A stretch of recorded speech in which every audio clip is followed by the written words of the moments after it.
MPs MNAs ہیں، لیکن اس وقت کتنے غریب لوگ ہیں جو سیاست میں ہیں یا سفید پوش ہیں؟ میجارٹی دولت مند ہیں آپ،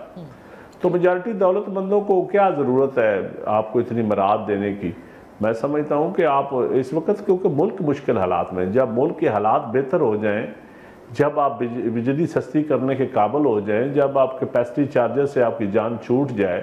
جب سرکولر ڈیٹ سے آپ کی جان چھوٹ جائے، جب عوام کے پیسوں سے، ٹیکس سے آپ صرف قرضے ہی واپس کرتے رہیں، قرضوں کا سود ہی واپس کرتے رہیں،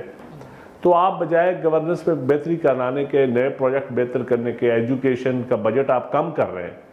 اور آپ تنخواہیں بڑھا رہے ہیں، یہ کہاں کا انصاف ہے؟ آپ ہائر ایجوکیشن کا بجٹ کم کر رہے ہیں، آپ ہیلتھ کا بجٹ آپ نے کم کیا ہے، تو میں سمجھتا ہوں ان حالات میں عوام کسی صورت بھی اپریشیٹ نہیں کرتے کہ ان کے نمائندے یا ایک چند مخصوص طبقے کے لوگ جو ہیں ان کی مراد بڑھا دی جائیں اور عوام پہ ٹیکس لگا مجھے دیے بتائیں جائیں۔ نا کہ وزیر اعظم نے تو اس پر نوٹس لیا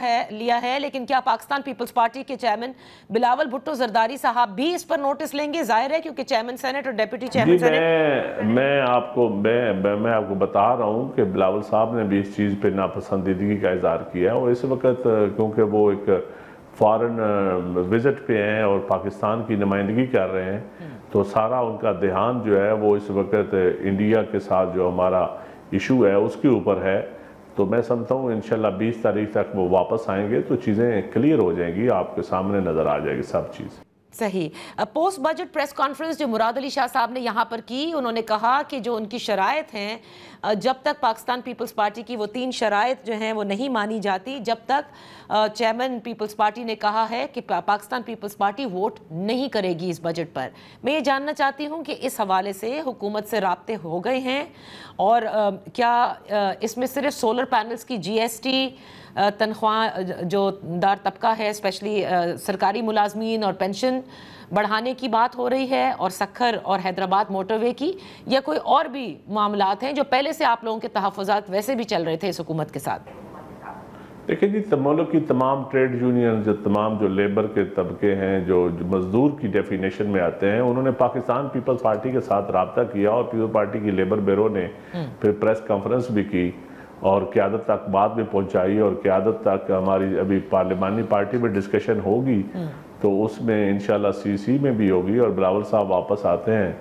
تو آپ یقیناً پریزیڈنٹ آف پاکستان تک بھی لوگوں نے اپنے خدشات پہنچائے ہیں۔ تو جو مزدور نمبر 1 ہے اور جو چھوٹا دکاندار ہے، جو بجلی کی صورت میں بھی ٹیکس دے رہا ہے اور پیٹرول کے اوپر بھی ہیوی ٹیکس دے رہا ہے، پیٹرول ڈیزل کے اوپر، لیکن کچھ طبقے ہیں جن کو آپ نے چھوٹ دی ہوئی ہے، جو اربوں کا بزنس کرتے ہیں لیکن ٹیکس نہیں دیتے، اور کچھ اداروں کو بھی آپ نے چھوٹ دی ہوئی ہے۔ میں سمجھتا ہوں کہ یہ ایسا نہیں ہونا چاہیے،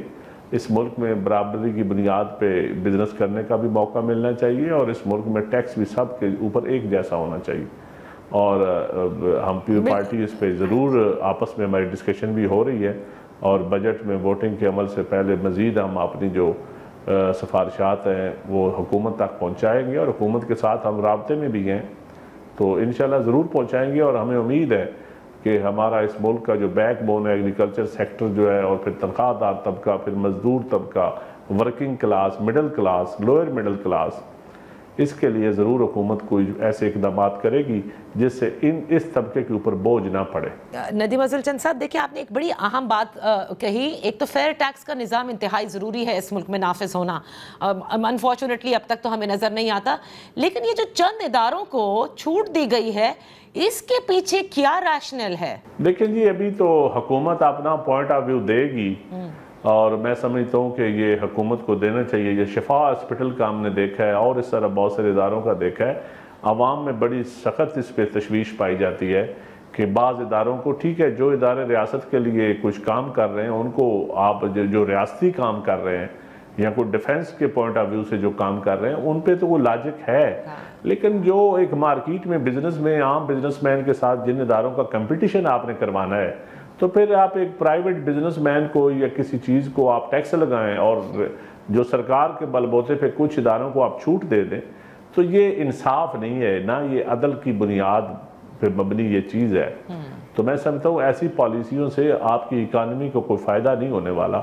ہمیں بیٹھ کے پارلیمان کے اندر جو ممبران جو ڈیبیٹ کر رہے ہیں ان سفارشات پہ حکومت کو یا فائنانس منسٹری کو اچھے ریزنیبل فائنانس منسٹر ہیں ہمارے، ان کو میں سمجھتا ہوں ان کو اور ان کی ٹیم کو بیٹھ کے سیریسلی ان چیزوں پہ سوچنا چاہیے، اور سیریسلی جو کنسرن ہے عوام کا اس پہ اگر نہیں سوچیں گے تو میں سمجھتا ہوں کہ یہ نہ حکومت کے لیے بہتر ہے اور نہ اس پارلیمان کے لیے بہتر ہوگا اور نہ جمہوریت کے لیے بہتر ہوگا۔ عوام تو یقیناً ان کے اوپر بوجھ تو پڑ رہا ہے، لیکن حکومت کی پھر گڈ ول جو تھوڑی بہت ہے وہ بھی ختم ہو جائے گی۔ بالکل آپ نے درست کہا، اور یہ تو پروفٹ میکنگ ادارے ہیں جن کو آپ نے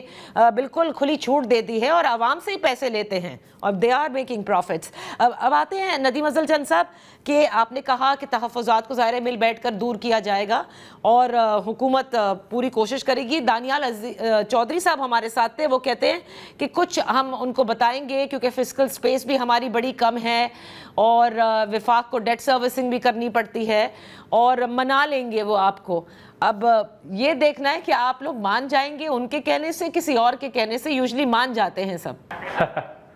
دیکھیں ہم اس سسٹم کو چلانا چاہتے ہیں، فائنانس بل اگر پاس نہیں کریں گے تو حکومت ڈیزالو ہو جاتی ہے، حکومت کے رہنے کا اخلاقی جواز نہیں ہوتا۔ ہم نہ بلیک میل کر رہے ہیں، نہ ہمارا کوئی ایسا رویہ ہے کہ ہم حکومت کو کوئی لیکن ہمارا مینیفیسٹو بھی ہے، ہم نے عوام کو بھی کوئی منہ دکھانا ہے، ہم عوام کے پاس بھی ہم نے جانا ہے، عوام ہم سے سوال کرتے ہیں۔ ہماری کچھ مینیفیسٹو میں بنیادی چیزیں ہیں جو حکومت کے فائنانس بل میں بالکل وائلیشن ہے، اور حکومت کے بجٹ میں ایسی چیزیں ہیں جس میں ہاؤسنگ سیکٹر ہے، جس میں سیلاب زدہ علاقے ہیں، جس میں کچھ پی ایس ڈی پی کے منصوبے ہیں، جس میں بنیادی آپ غریب طبقہ ہے، تنخواہ دار طبقہ ہے، ایسا طبقہ ہے جو صرف تنخواہ کے اوپر جس کا گزارا ہے۔ بالکل۔ تو نہ آپ ہیلتھ سیکٹر میں ریفارمز کر سکیں، نہ آپ پراپر این ایف سی جو ہے وہ پروونشل فائنانس کمیشن کی صورت میں نیچے عوام تک ڈیلیور کر سکے، تو پھر ہمارے سوالات تو ہیں، لیکن اب کیا کرنا ہے ہم نے، ہمارا اینڈ اس کے اوپر آخری سٹیپ کیا ہوتا ہے یہ فیصلہ پارٹی کرے گی، اس کے اوپر میں رائے نہیں دے سکتا، یہ ہماری پارلیمانی پارٹی فیصلہ کرے گی، یہاں چیئرمین صاحب آتے ہیں اور پارٹی کی لیڈرشپ فیصلہ کرے گی۔ بہت بہت شکریہ ندیم افضل چند صاحب پروگرام میں حصہ لینے کے لیے۔ اسی کے ساتھ پروگرام کا وقت ختم ہوتا ہے، اجازت دیجیے، اللہ حافظ۔